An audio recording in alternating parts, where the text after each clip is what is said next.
Tole duraan dursa maqaan keessan eenyu? Eessarraa dhuftanii? Isaan isin bukkee dhaabbatu kun maal keessanii? Ani waajjira Dirribaan jedha. Ganda Duwwaa 5 irraa dhufe warreen bukkee jiran kun abbaa koodha. Dhugabaatiidhaaf iddoo kanatti argamne jechuudha. Dhugabaatii nuti qabnu lafa kanarratti torbee facaasaa darbee iddoo lafa kanarra dhumne kadhannaadhaa fi iddoo kana dhumne jechuudha. Gaafa sana kan isaan dhufan bishaan dibataa fudhatanii galan malee carraa kadhannaa akkasumatti walumaa galaa kadhatameef jechuudha. Facaasaa dheengaddaa deebi'anii haadha warraa koo wajjiniin dhufanii jechuudha deebi'anii. Sana booda gastaa hosii galanii kadhatameef. Dhibee isaan qabanii mana yaalaa deddeebisaan ture jechuudha. Rifiraaras geessaan ture, awwaashiinis geessaan ture, dhibee mana yaalaa kan fayyaa ijaas geessaan ture. Dhibee isaan qaban jalqabaa gara waggaa 5 ta'a. Isaan kan isaan qabamanii sammuu koona waraana jedhu, ija koona dhukkuba jedhu, lafa naan galagasha jedhu, yerootti ka'u immoo of wallaalchisaa, nama hin beekanii waan dubbatan hin beekanii. Sanumarraa kan ka'e dhibeen kun itti cimee jennaan mana yaalaa deddeebisaan ture. Achi yeroon deddeebisu ija isaanii kana ganaadhaa hin bishaannee jedhu, uuman deddeebisaa, dhuunfaas nan deddeebisaa, kan mana yaalaa kan mootummaas nan deddeebisaa. Achumarraan kan ka'e dhibeen isaanii kun utuma itti caalaa deemee itti ulfaatee jechuudha.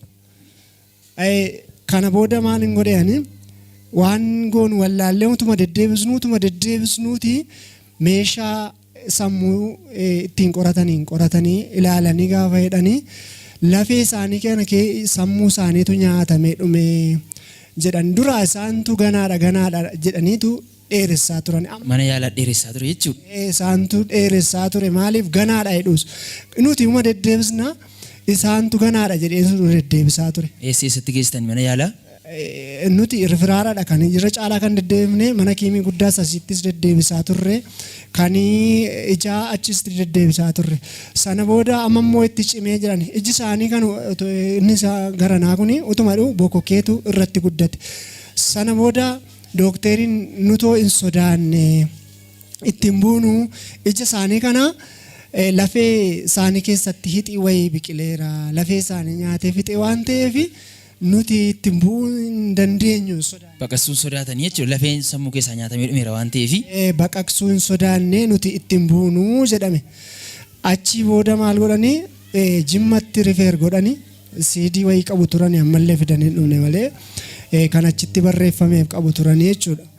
Sana booda nutoo achisi hin geessine achi deemuufis xiqqoo anis bira hin jiru birrii guddaas gaafata. Hospitaalli rifeeraarii magaalaa Naqamteen baqaqsuu sodaatee Jimmaatti rifeerii godhe jechuudha. Jimmaatti rifeerii godhe namoonnis umuriin isaanii deemeera sa'aatii kanatti yoo achi geessitanis ulfaataadha jedhanii xiqqoo nu sodaachisanii innaan inuma kadhachiifnaaf jenneetu dhiisne jechuudha. Achi booda lafa kanarra finnee jechuudha waldaa kana finnee.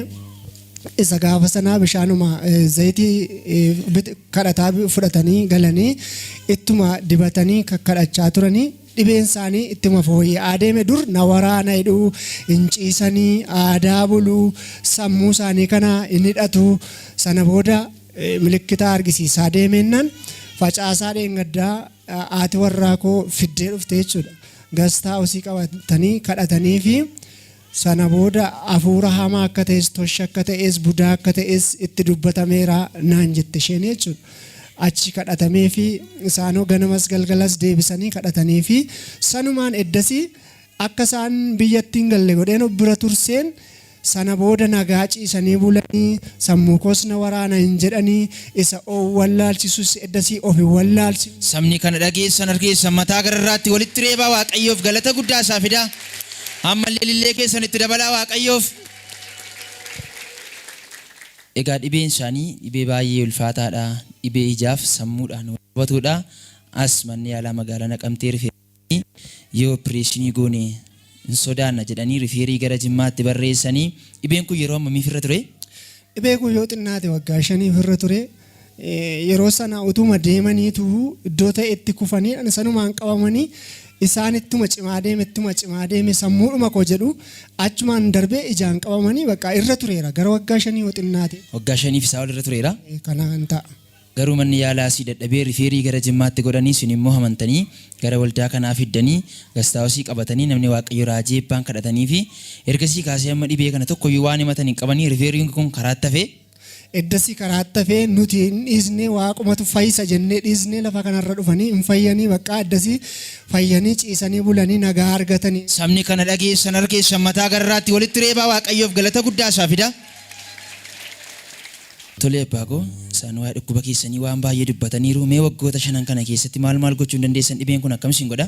Humna wallaalchisaa of hin beeku yaggachina qabu na cabsaa sammuu kana farataa qottoo maaliin keessa jiran jira eeboon keessa danqaramaa of hin beeku yagguna wallaalu nama hin beeku guyyaa 2 guyyaa 3 oola. Utuu nama hin beekin gaggabdanii guyyaa 2 guyyaa 2 3 ooltu. Ati mana koof mana duukaa rakkatti uumaa boossi. Karaan du'u karaan jiraadhu maalan ta'a kanan jedhuuni utan gubadhu mucaan kun narraa fagoo jira mucaan kun nama hojii biraa hojjetuudha hojii mootummaarra jira amma waan godhu wallaale gaafa lubbuun naa gamu kottoonaan jedhe na waame yagguu dhufee jedhu nan dhufee yagguun dhufee jedhu gara waldaa kanaa na fide yagguu jedhu maalanoo si'achan fayyaa jedheen uleedhaan hin deemu. Uleedhaan akkasitti deemaa nan daa'ima boolla waan argee nan daa'ima utuman jedhuun fedhan gaheega. Iji keessan lafa argu waan ta'eef jechuudha. Yagguun arguu dhabu isa kana utuma rakkadhuuti dhufeetan zayiteen asumatti dibadhe. Inni sammuu koo keessaa gadarca'ee ta'ee na luqa. Yeroo dibata kana fudhattan sammuu keessan keessaa gadarca'ee. Gadarca'ee na luqa'ee ta'ee hin beeku calliman jedhee nan galee dhukkubni koos na dhiisee na raarca'ee. Waaqayyoof galannaa ta'u. Harkeessa mataa gararraatti walitti reebaa waaqayyoof galata guddaa isaa fida. Isa dura namni isin qabee deemu huleedhaan deemtanii hamma 100 iji keessan hin argaa. Argeen deema kun amma waaqayyoof galannaa ta'u argeetan deemaa yoona deemu miilleeffachuu dadhabeyyuu dogongoruu waan tokko hin jedhu waaqayyoo kootiif galatuma gashaan deema. Harka keessa mataa gararraatti walitti reebaa waaqayyoof galata guddaa isaa fida.